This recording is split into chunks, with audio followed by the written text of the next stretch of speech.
ٹھیک ہے. تو وہاں ضرورت ہے کہ آپ اسے سکھائیں, انڈرسٹینڈنگ دیں کہ ہم نے کتنا اوپر جانا ہے. بالکل صحیح. ٹھیک ہے, کہ ہم نے اس میں بیچ کا راستہ کیسے اختیار کرنا ہے. اسی طرح تھاٹس کی بات کروں تو وہ مثبت سوچ کو پیدا کرنا ہے, اور وہ پہلے دن سے پیدا کرنا ہے. ٹھیک ہے, جب ہم کہتے ہیں نا کریکٹرسٹک سے ہی بات کرتے ہیں تو اس کے پیچھے سوچ جڑی ہوئی ہے کہ اگر احساس ہے تو وہ کیا ہے, وہ کیوں ہے, وہ کیا فائدہ دے گا, وہ کیا چیز آپ کے لیے تسکین قلب بنے گی. ٹھیک ہے. اسی طرح ذمہ داری ہے تو وہ کیسے ہم اٹھائیں گے ذمہ داری, کیسے ہم کہیں گے کہ ہاں میں نے اس چیز کو اون کیا. اور اگر یہی میں بات کروں فیلنگز کے پوائنٹ آف ویو سے کروں تو جذبات ہیں, آپ کے خوشی کو سیلیبریٹ کرنے کے طریقے ہیں, آپ کو غم کو منانے کے طریقے ہیں, آپ کو غصے کے اظہار کے طریقے ہیں. ٹھیک ہے, اگر اس میں بھی توازن نہیں رہے گا تو سائڈس چلی جائیں گی, ایکسٹریمز چلی جائیں گی تو ڈس آرڈر بن جائے گا, بالکل اسی طرح سے جیسے بیہیویئر اور تھاٹس کے بن جاتے ہیں. صحیح, بالکل. مطلب ہر چیز میں اعتدال اور میانہ روی جو ہے وہ بہت ضروری ہے.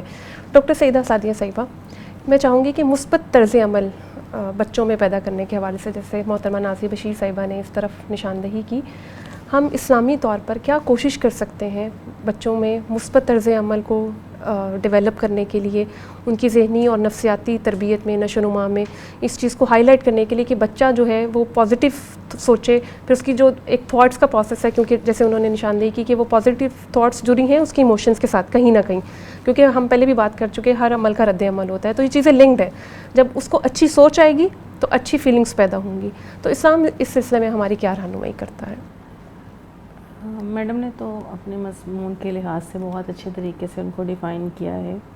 اس حوالے سے بحیثیت مسلمان ہماری جو ذمہ داری ہے ماں باپ کی حیثیت سے, وہ پہلی چیز جس کو کہا کہ تھاٹس, اسلام وہ نظریہ دیتا ہے کہ ہم نے اپنے بچے کو کس نظریے کی پہچان دینی ہے, اور جب ہم اس نظریے کی پہچان دیں گے تو آٹومیٹیکلی اس بچے کا بیہیویئر اسی تھاٹ کے مطابق ڈیولپ ہو جائے گا.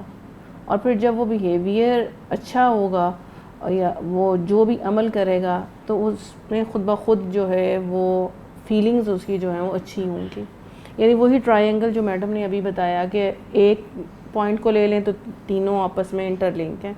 تو میں پہلے جو ہے وہ تھاٹس کو لے لیتی ہوں, کیونکہ ہمارا جو زندگی کا مقصد ہے کہ اللہ رب العزت نے جو ہمیں بتایا کہ میں نے جن و انس کو کیوں پیدا کیا ہے, الا لیعبدون, کہ یہ وہ تھاٹ ہے کہ جب پیرنٹس اپنے بچوں کو یہ فکر دیں گے کہ بیٹے ہمارے اس دنیا میں آنے کا مقصد جو ہے وہ اللہ رب العزت کی عبادت ہے, اور وہ عبادت کیا ہے, صرف وہ چند رسوم و رواج کا نام نہیں ہے کہ ہم اللہ کے سامنے جھکنے والے ہو جائیں, نماز پڑھنے والے ہو جائیں, بلکہ وہ پوری زندگی پہ اپلائی کرنا ہے.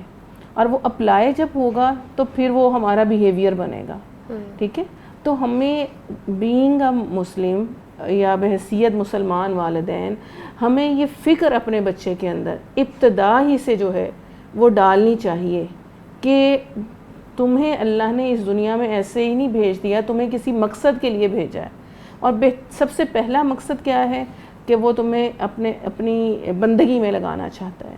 اور بندگی کا تقاضا کیا ہے کہ جب تم اس کو اپنا معبود مانو گے تو پھر تمہاری پوری زندگی اسی عبدیت کے پہلو سے گزرے گی کہ تمہیں نماز بھی ادا کرنی ہے, وہ ٹھیک ہے کہ اللہ رب العزت نے تمہارے پر فرض رکھی ہے, لیکن تمہارے جو بیہیویئر ہیں یا تمہارا جو رویہ ہے دوسروں کے ساتھ کیسا ہونا چاہیے, یہ اصل میں جو بیہیویئر ہے یہ ہمارا وہ حقوق العباد کا دائرہ سارا آ جاتا ہے کہ ہمیں دوسروں کے ساتھ کیسے رہنا ہے. اور مجھے جو ہے اپنے والدین کے ساتھ, اپنے دوست احباب کے ساتھ, اپنے اعزاء و اقارب کے ساتھ, اپنے کولیگز کے ساتھ, اور پھر اس میں مجھے کون سی ایسی صفات پیدا کرنی ہے کہ جن کی وجہ سے میں دوسروں کے لیے زیادہ سے زیادہ منفعت کا باعث بنوں, اور میں دوسروں اور اپنے رب کے سامنے جو ہے وہ میرا مقام زیادہ بلند تر ہوتا چلا جائے. اور اس میں بھی ہمیں قرآن کریم ہی گائیڈ لائن دے دیتا ہے. وہ کیا ہے کہ وَعِبَادُ الرَّحْمَنِ الَّذِينَ يَمْشُونَ عَلَى الْأَرْضِ هَوْنًا وَإِذَا خَاطَبَهُمُ الْجَاهِلُونَ قَالُوا سَلَامًا. جتنی بھی عباد الرحمن کی صفات سورہ فرقان میں بیان کی گئی ہیں ان کو سامنے رکھیں تو وہ کیا ہے, وہ ہمارے بیہیویئر ہے نا کہ تکبر نہ کرو, اکڑ کے نہ چلو, خود نمائی نہ کرو, اسراف اور تبذیر سے بچو. اور اب یہ وہ چیزیں ہیں کہ جن کی وجہ سے انسان کا کوئی نہ کوئی فیلنگز جو ہیں وہ ٹچ ہو رہی Develop ہو ہیں, رہی ٹھیک ہے, وہ ڈیولپ ہو رہی ہیں. کہیں پہ اسے کوئی عمل کر کے جو ہے خوشی مل رہی ہے, ٹھیک ہے, کہیں پہ اس کی ایگو جو ہے وہ ڈیولپ ہو رہی ہے, ٹھیک ہے, کہیں پہ وہ دوسروں کو ہرٹ کر کے اگر وہ نیگیٹیوٹی کی طرف ہے تو وہ بڑا اچھا فیل کر رہا ہے. اور پھر وہاں پہ جب انسان کو اپنی اولاد کو یہ بات بتائے گا کہ ان تمام چیزوں کے نتیجے میں تمہیں کیا ہے کہ وہ جو سیٹسفیکشن ہوگی, جو اللہ کی بلیسنگز تمہارے اوپر ہونی ہے, جو اس کے انعامات ہونے ہیں, پھر اس کے نتیجے میں تمہارا ریوارڈ کیا ہے. بالکل. جب وہ ریوارڈ پتہ چل جائے گا, وہ اپنا گول پتہ چل جائے گا کہ تمہارا ریوارڈ, تمہارا انعام اور تمہارا اصل مقام, اصل ٹھکانہ جو ہے, اصل مسکن جو ہے وہ جنت ارضی ہے اور یہ تو چند دن کی ہے, تو پھر اس کے تمام فیلنگز بھی اسی چیز کے تابع ہیں, یعنی اس کے جذبات و احساسات بھی اس کے تابع ہو جائیں گے, اس کے معاملات زندگی جن کو ہم کہہ دیں کہ بیہیویئر یا ہمارے وہ سماجی ایشوز وہ بھی اسی کے تابع ہو جائیں گے, اور پھر اس کی تھاٹس بھی اسی کے تابع ہوں گے. اسی لیے حدیث میں کہا گیا نا, فیلنگس کی بات کی جائے, تھاٹس کی بات کی جائے, تو جب گناہ کے بارے میں پوچھا گیا نبی کریم صلی اللہ علیہ وآلہ وسلم سے کہ گناہ کیا ہے, تو انہوں نے کہا کہ گناہ وہ ہے جو تیرے دل میں کھٹکے. تو فیلنگس کی بات تو وہیں سے شروع ہو گئی, اور یہ ہمیں ایک مطلب جو اہم اصول ہے وہیں سے دے دیا گیا تربیت کا, کہ جب کوئی بچہ غلط کام کر رہا ہے یا ماں باپ کو بچے کی تربیت کرنی ہے تو ہر وہ چیز جو اچھی ہے اور اس کے لیے تسکین کا باعث بن رہی ہے, جیسے ڈاکٹر صاحبہ نے بتایا کہ اس کو تسکین مل رہی ہے, تو وہ اچھا ہے, مطلب اگر بات کی جائے. اور دوسری طرف جب گناہ کی طرف جاتا ہے بچہ, تو نبی کریم صلی اللہ علیہ وسلم نے خود اس کو آئیڈینٹیفائی کر دیا کہ گناہ جو ہے وہ تیرے دل میں کھٹکے. محترمہ نازیہ بشیر صاحبہ, ہم بات کریں بچوں کی ذہنی اور نفسیاتی تربیت کے حوالے سے. ایک وہ سٹیج بھی آتی ہے کہ مطلب بچہ جو ہے وہ بڑا ہو رہا ہے اور میل ملاپ کا جو ہے وہ اس کو سامنا کرنا پڑ رہا ہے, اجنبی لوگوں کے ساتھ بھی جو ہے اس کو ملاقات کرنے کا موقع ملتا ہے, یا ماں باپ کہیں جاتے ہیں تو پھر مطلب بچوں کو ساتھ لے جاتے ہیں, دائرہ کار وسیع ہوتا جاتا ہے بچے کا. بعض اوقات ایسی بھی صورتحال سامنے آتی ہے کہ ماں باپ جو ہے دوسروں کے سامنے بچوں کو جو ہے وہ ڈانٹ ڈپٹ کر دیتے ہیں. اس چیز کا بچے کی ذہنی اور نفسیاتی تربیت پر, نشو و نما پر کیا اثر ہوتا ہے, اس حوالے سے بتائیے. دیکھیں, اس میں نا تھوڑا سی تفصیل ایڈ ہو جائے گی اگر میں اس پوائنٹ کو ایکسپلین کروں گی, کیونکہ پہلی چیز یہ کہ آپ کو اپنے بچے کو سمجھنا ضروری ہے, ٹھیک ہے. اس میں دو باتیں ہیں. ایک یہ کہ کیا میں کسی کے سامنے بچے میں کی اصلاح نہیں کر سکتی. فار ایگزامپل, ایک بچہ ہے, اگر یہاں ہی ہم بیٹھے ہیں اور وہ دوسرے صوفے پہ اس نے جمپس کرنا شروع کر دیے, ٹھیک ہے, اب اس سے آپ بھی اریٹیٹ ہوں گی, جو اور کوئی فیملی ممبر بیٹھا ہوا ہے وہ بھی اریٹیٹ ہوگا کہ یہ کیوں جمپ کر رہا ہے. اب یہاں دو بڑے بات کریں تو اس کو آرام سے تحمل سے بیٹھنا چاہیے, ٹھیک ہے. اب پیرنٹ یہاں کنفیوز ہے, مجھے اس کو سمجھانا ہے یا نہیں سمجھانا. بعض کا وہ طریقے سے سمجھا بھی رہا ہوتا ہے, بیٹھ جاؤ سمجھ لو, لیکن بچہ ہے وہ نہیں سمجھتا اور دوبارہ جمپس کرنا شروع کر دیتا ہے, ٹھیک ہے. آپ اس اٹھتا ہے اور اس کو ایک لگا دیتا ہے, تو پھر جا کے اس کو سمجھ آ جاتی ہے کہ میں نے بیٹھنا ہے اور میں نے جو ہے اس طرح کا رسپانس دینا ہے, یا شاید پیرنٹ مجھے اس طرح سے ڈانٹے گا, اس پوائنٹ پر آئے گا, تو پھر میں نے اس کو رکنا ہے, اس کی بات کو کرنا ہے, ٹھیک ہے. ایک یہ سین ہے پیرنٹس کے اینڈ پہ. ایک سین ہے بچے کی پرسنالٹی اور اس کی سائیکالوجی کے اینڈ پہ, کہ وہ کیا اب سمجھ رہا ہے, وہ کس طرح سے اس چیز کو انٹرپریٹ کر رہا ہے, ٹھیک ہے. وہ ڈپینڈنٹ ہوتی ہے کہ وہ کس طرح سے سوچتا ہے, وہ کس طرح سے چیزوں کو لیتا ہے, اس کی پرسنالٹی میں کیا ہے. اگر وہ شائع بچہ ہے, ٹھیک ہے, تو ڈیفینیٹلی ہو سکتا ہے کہ اس کو اس طرح مدر کا اٹھنا, ایک لگانی یا ایک سمجھانا, تو اس کو وہ زیادہ لے لے کہ مجھے سب کے سامنے آپ نے ڈانٹ دیا, ٹھیک ہے, جس کو بہت زیادہ اپنی عزت نفس اور اپنی اس چیز کا ہے کہ مجھے کسی کے سامنے نہ آپ بنا کریں, صحیح, ٹھیک ہے, مجھے آپ اکیلے میں بات کریں, ٹھیک ہے. یا اب ایک اور بھی بچہ, ایک وہ بھی بچہ ہو سکتا ہے جو بالکل لاؤ بالی طرز پہ ہے, وہ سوچ ہی نہیں رہا کہ کیا ہو رہا ہے, وہ بس اپنی دھن میں مگن ہے اور وہ کرتا چلا جا رہا ہے. اس میں امپلسیوٹی زیادہ ہے یا اس میں ہائپر ایکٹیویٹی زیادہ ہے, ٹھیک ہے, وہ کرتا چلا جا رہا ہے اور اس کو آئیڈیا بھی نہیں ہوا, اسے آپ نے ایک دفعہ کہا, اس نے ادھر سے سنا, دوسری طرح دوسری شرارت شروع کر دی, ٹھیک ہے نا. تو یہ ڈفرینسز ہیں, انڈیویجول ڈفرینسز ہیں.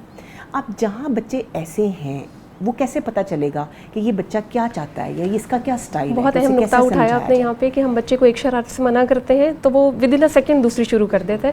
ہم اسی موضوع کو آگے لے کے چلیں گے لیکن بریک کے بعد. ابھی وقت ہوا ایک بریک کا, ہمارے ساتھ رہیے گا. کامیاب نسل کے لیے سبق رکھے یاد, گھر ہے پہلا مدرسہ تو والدین استاد, دے معاشرے کو ایسے بہترین افراد, فرض والدین پہ ہے تربیت اولاد, تربیت اولاد. کامیاب نسل کے لیے سبق رکھے یاد, گھر ہے پہلا مدرسہ تو والدین استاد, دے معاشرے کو ایسے بہترین افراد, فرض والدین پہ ہے تربیت اولاد, تربیت اولاد. پروگرام میں آپ کو خوش آمدید کہتے ہیں. بریک سے پہلے ہم بچوں کی شرارتوں کے حوالے سے بات کر رہے تھے کہ وہ بچے کی ذہنی اور نفسیاتی تربیت پر کیسے اثر انداز ہوتی ہیں, اور ایک بچہ اگر ایک شرارت کرنا چھوڑتا ہے تو اسی لمحے وہ دوسری شرارت کرنا شروع کر دیتا ہے. محترمہ نازیہ بشیر صاحبہ, آپ اس حوالے سے کچھ کہہ رہی تھیں. جی, تو میں بتا رہی تھی کہ ہمیں کسی بھی سچویشن کا پیرنٹس کے لیے یہ آسان ٹپ ہے کہ وہ بچے کا مائنڈ میک اپ کرے کہ اس نے کس طرح سے بیہیو کرنا ہے. اگر کچھ لوگ آئیں گے گھر میں تو اس نے کس طرح سے ان کے آگے اپنے آپ کو پریزنٹ کرنا ہے. ان چیز پہ ڈسکشن ہونی چاہیے. اس چیز پہ بچے کا ذہن سازی ہونی چاہیے کہ اس نے کن سچویشنز میں, اسپیسیفک کنڈیشنز میں کیسے بیہیو کرنا ہے. اور اگر آپ اپنے بچے کو یہ عادت ڈال لیتے ہیں کہ آپ نے اسے پہلے بریفنگ دینی ہے, کہیں بھی آپ لے کے جا رہے ہیں, آپ بازار میں لے کے جا رہے ہیں, آپ کسی کے گھر لے کے جا رہے ہیں, آپ کے گھر میں مہمانوں نے آنا ہے, ایک آپ نے جب آپ اکیلے ہوتے ہیں تو آپ کس طرح کا بیہیویئر دے سکتے ہیں, یہ بچے کا مائنڈ میک اپ کرنا اس میں بہت ضروری ہے. ہوم ورک کرنا ہے پیرنٹس کو, پیرنٹس. اور دوسرے نمبر پہ جہاں میں نے کہا کہ بچے کے اینڈ پہ, تو وہاں پہلے اپنے بچے کو جب آپ نے سمجھنا ہے تو اس کے لیے ضروری ہے کہ آپ اس کو آبزرو کریں. اس کے ساتھ جب آپ اس طرح کی ڈسکشن کریں گے تو آپ کو بہت اچھے سے اندازہ ہوگا کہ میرا بچہ کیا پسند کرتا ہے, اسے کس طرح سے بات سمجھائی جائے. ہمیں بچوں سے ہی کویشچن پوچھ لینا چاہیے, اگر آپ کو میری بات سمجھ نہیں آ رہی تو آپ کیا چاہتے ہو کہ میں کس طرح سے سمجھاؤں. ٹھیک ہے, کیونکہ آپ نے اس پر عمل درآمد کروانا ہے. میں اکثر مدرس کو کہتی ہوں کہ آپ ایک دفعہ اس کا نام لے کے اسے کمانڈ دیں. آپ صوفے پہ بیٹھ کے 4-5 دفعہ بچے کا نام لے کے اسے کمانڈ نہ دیں, یہ کر لو, یہ کر لو, یہ کر لو. وہ اس میں یوز ٹو ہو جائے گا کہ ماں 7ویں دفعہ کہے گی یا جب اٹھ کے میرے پاس آئے گی تو میں کروں گا. اگر آپ کو لگا ہے کہ اس نے نہیں سنا, یا اگر آپ کو لگ رہا ہے کہ کوئی اور بات ہے, تو آپ خود بھی ویٹ کریں, انڈرسٹینڈ کریں کہ بچہ کتنے دیر میں رسپانس دیتا ہے. ٹھیک ہے, اسے کب ریمائنڈر کی ضرورت ہے. اور اگر آپ کو لگ رہا ہے کہ وہ آپ کو رسپانس نہیں دے رہا تو پھر میں کہوں گی کہ آپ اٹھیں اور فزیکلی وہ کام کروائیں آرام سے, محبت سے, کہ اس ٹائم جب آپ کو بڑا کہہ رہا ہے تو آپ نے اس چیز پہ عمل کرنا ہے. اس میں کوئی دوسری رائے نہیں ہے کہ آپ نہیں کرو گے. ٹھیک ہے. اسی طرح جو آپ کا سمجھانے کا طریقہ کار ہے کہ آپ اکیلے میں ہیں تو آپ نے پہلے تو اجازت دے دی اسے صوفے پہ کودنے کی. ٹھیک ہے, اب مہمان آئے تو اب آپ کو برا لگ رہا ہے. تو آپ کی تربیت میں یہ ہونا چاہیے کہ اگر ہم اکیلے میں بھی ہیں تو بیٹا اس جگہ پہ, اس ایریا میں اچھل کود نہیں چلے گی. اس کے لیے ایک گھر کا علیحدہ کونا زیادہ بہتر ہے, گراؤنڈ زیادہ بہتر ہے, یا کوئی ایسی ایکٹیویٹی جہاں وہ ہٹ کی ہے. تو پھر بچہ انڈرسٹینڈ کرنا شروع کرے گا کہ ہاں مجھے یہاں ایسے بیہیویئر سے منع کیا گیا, یہ کام اگر میں نے کودنا ہے تو پھر مجھے کہیں دوسرے کمرے میں جانا ہے. تو وہ جو طریقہ کار ہے نا, جی, تو ہمیں بچے کو بتانا ہے. ٹھیک ہے, ہمیں اسے ہوا میں یا اس کے خلا میں نہیں چھوڑنا اس کی سوچ کو کہ اس نے کیا کرنا ہے. اس نے جب وہ خود سے کرے گا تو ڈیفینیٹلی اس میں غلطی کا امکان ہے. اگر وہ غلطی کر جاتا ہے تو پھر اسے آپ نے ایکسیپٹنس دینی ہے. ٹھیک ہے, ادروائز آپ اگر اسے پہلے تو مینٹلی طور پہ پریپیئر کر دیتے ہیں, آپ اسے بتا دیتے ہیں کہ کسی بھی سچویشن کے کیا ڈوز ہیں کیا ڈونٹس ہیں, تو وہ بہت اچھا اس پہ رسپانس دے گا. پھر اسے شاباش دیں, پھر اس کو اچھا پازیٹیو انرجی اس میں ٹرانسفر کریں, کچھ اچھا بول کے, اس کے لیے اچھا کمنٹ کر کے. کیونکہ جتنا آپ اس کے اچھے بیہیویئرس کو ہائی لائٹ کریں گے, اس پر اس کو فیڈ بیک پازیٹیو دیں گے, اتنا امکان ہے کہ وہ چیز اس میں بڑھے گی. بالکل ٹھیک ہے, صحیح. ڈاکٹر سیدہ سعدیہ صاحبہ, آپ بھی ایک ماں ہیں اور ماشاءاللہ آپ استاد بھی رہ چکی ہیں. میں چاہوں گی کہ اس حوالے سے آپ بھی کچھ رہنمائی کریں ہمارے. میڈم ہی کی بات کو آگے لے کے میں چلوں گی کہ ہمیں بچے کو کس ٹائم پہ کس طرح سے منع کرنا ہے.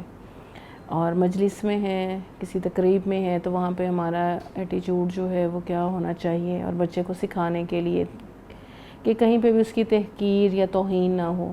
تو اس سلسلے میں نبی کریم صلی اللہ علیہ وسلم کی مثال اور آپ کا اسوہ میرے سامنے ہے کہ آپ کو جب کسی کے اندر کسی برائی کا معلوم ہوتا تھا یا کسی کے رویے پر کوئی سرزنش کرنی ہوتی تھی تو آپ اس کا مجلس میں نام نہیں لیا کرتے تھے، آپ مخاطب کیے بغیر جو ہے وہ گفتگو کرتے تھے، اور جس کے اندر وہ برائی ہوتی تھی اس کو خود پتہ چل جاتا تھا، وہ اپنی اصلاح کر لیتا تھا۔ تو اس سے ایک بھرم بھی بن جاتا تھا اور اس شخص کو کنوے بھی ہو جاتا تھا اور اصلاح بھی ہو جاتی تھی۔ تو ایک تو یہ ہے کہ ہمیں یہ میتھڈ جو ہے نا یہ اپنانے کی بہت زیادہ ضرورت ہے کہ ہم اس چیز کو دیکھیں کہ ہم نے اپنے بچے کو جب منع کرنا ہے تو وہاں پہ بعض اوقات اس کو یہ برا لگ رہا ہوتا ہے کہ مجھے یہ فیلنگ ماں کئی لوگوں کے درمیان بیٹھ کے جو ہے پوائنٹ آؤٹ کر رہی ہے، تو ان کو پوائنٹ آؤٹ جو ہے وہ نہ کیا جائے۔ دوسری چیز جو ہے وہ کہ ہمیں ان کو تعلیم دیتے وقت یا تربیت کرتے وقت جتنی آنرشپ دیں گے نا اتنی ان کو وہ بات ہماری زیادہ محسوس ہوگی اور وہ اس کی اہمیت کو سمجھیں گے۔ ہمیں